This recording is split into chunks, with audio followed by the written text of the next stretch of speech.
The wind carried the echo of laughter across the tidy streets of Pinebrook, Alberta. In the summer of 1999, balloons bobbed along a white picket fence, and a line of plastic chairs rimmed the Bishop family's backyard. It was Evelyn's 9th birthday. The backyard shimmered with joy. Handmade streamers, a small cake shaped like a sunflower, and a table stacked with sketchbooks and crayons.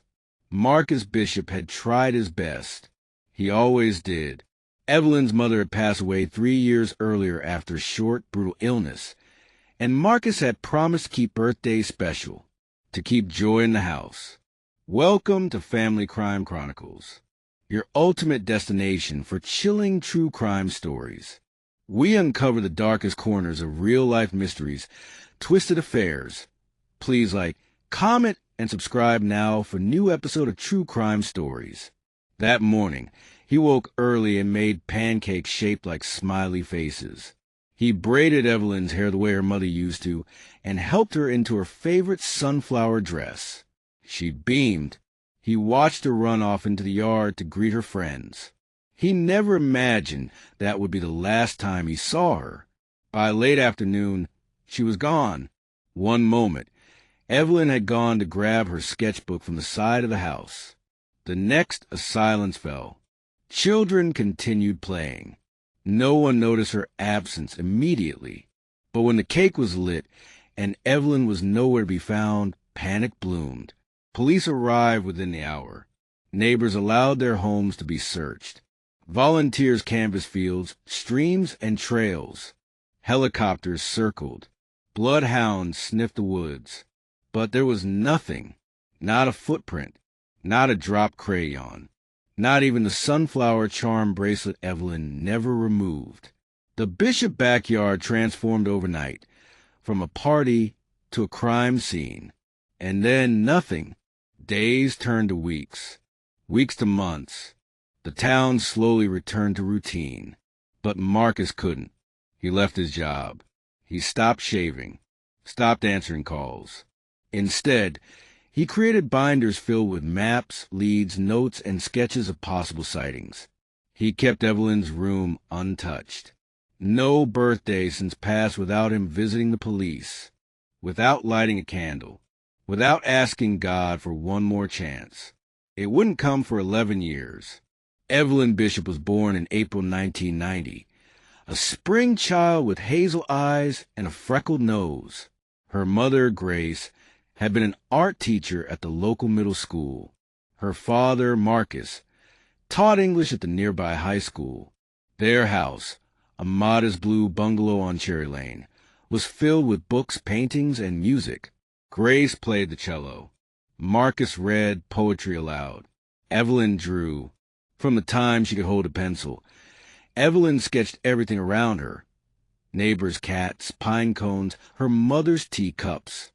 She once spent hours trying to draw the way light fell on the kitchen counter. Her art was beyond her years.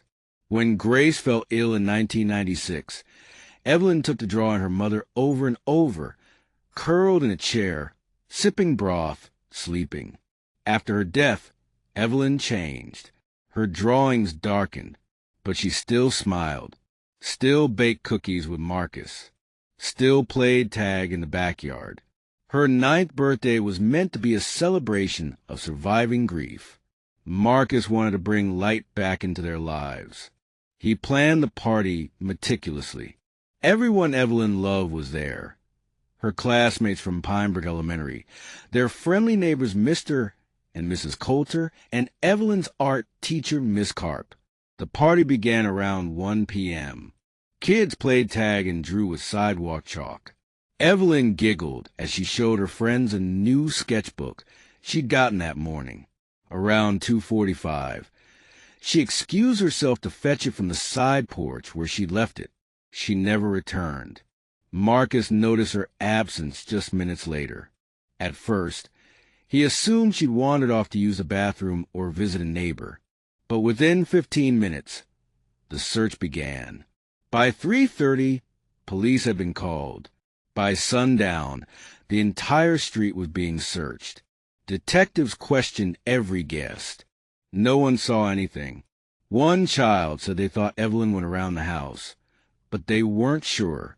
No screams, no struggle, no tire marks. It was like she evaporated. The charm bracelet Evelyn always wore, a gift from Grace, was gone too. The tiny sunflower, her favorite symbol, vanished with her. Marcus couldn't accept it.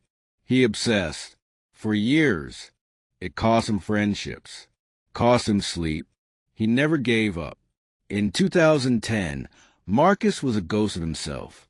He lived quietly in a rented apartment outside Calgary. Therapy was court-ordered after an altercation with a man he'd mistaken for a suspect in a grocery store. Marcus didn't believe in therapy, but he went one rainy afternoon. After a particularly difficult session, Marcus took the long way home. On a whim, he stopped at a roadside antique store outside the town of Langdon. He almost didn't go in, but something about the wooden sign, a hand-painted sunflower, called him. Inside, the store was cluttered with dusty furniture, shelves of mismatched china, and piles of forgotten photographs. The owner, a soft-spoken woman named Gloria, offered tea. Marcus wandered the aisles, his fingers trailing old toys and cracked mirrors. Then he saw it, a small wooden jewelry box with chip paint and a tarnished clasp. He opened it. Inside, a broken watch, 2 faded buttons, and a charm bracelet. His heart stopped. There it was, the tiny sunflower charm. The engraving on the back, EB. His knees buckled. Gloria rushed over. Marcus couldn't speak. When he could breathe again, he demanded answers. Gloria explained she bought the box at an estate auction 6 months earlier. The seller was a man named Gerald Langdon. She had the receipt. Marcus took the bracelet straight to police. Detective Carla Mendez had just been assigned to the cold case unit. Evelyn's file was thick, filled with dead ends and notes in Marcus's handwriting. She took the bracelet seriously. They verified the initials, matched it to early photos of Evelyn. It was hers. Using auction records, they tracked the box's origin. It led to Gerald Langdon, a 71-year-old retired youth counselor who lived in a modest bungalow in the woods just 5 miles from where Evelyn had vanished.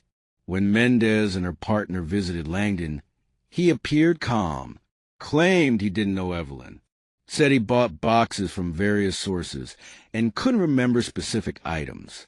But Detective Mendez noticed something odd. On the wall, in his hallway, was a watercolor painting. It was signed in the corner, Eve B. That was enough for a warrant. Police searched Langdon's home. In a locked basement room, they made a disturbing discovery.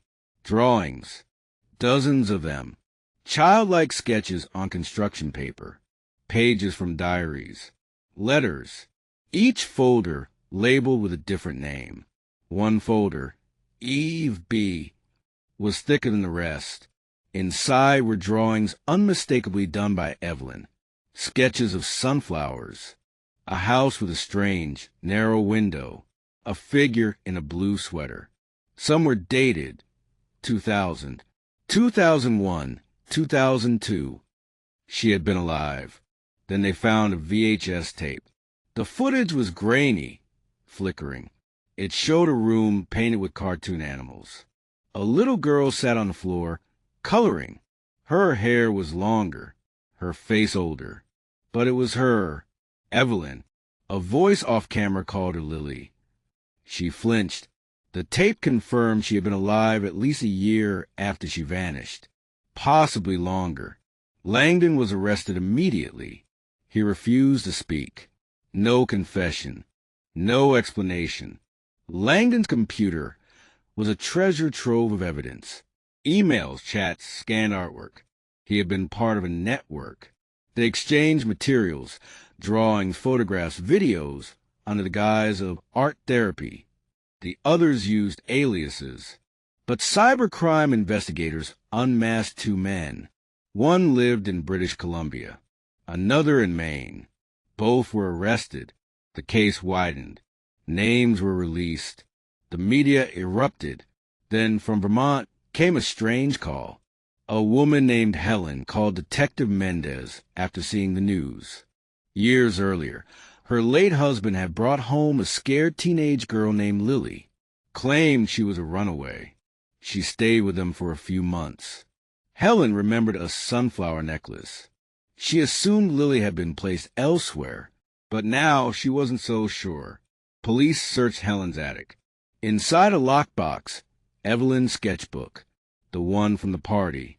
Neighbors confirmed seeing a girl in Helen's yard in 2005. Thought she was a cousin. Using old tax records and witness tips, police followed the trail. It led them to northern Minnesota. There, on a remote farm, lived a young woman named Lily Foster. She had no formal ID, no birth certificate, no known past. DNA confirmed it. She was Evelyn Bishop. She had escaped Langdon, wandered, lived with strangers, adopted a new identity, and had no memory of her early childhood. When Marcus was brought to meet her, it was a quiet reunion. He wept. She stared at him, unsure. But slowly they began again. The past doesn't always stay buried. Sometimes it hides in plain sight, in the aisles of antique stores, in the corners of old attics, in the locked hearts of survivors. Marcus never stopped searching. He followed the faintest trace, and in doing so, found what no one else could. A child, thought lost forever. A father, proven right.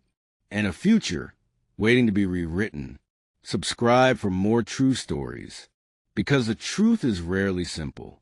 And sometimes the past doesn't forget.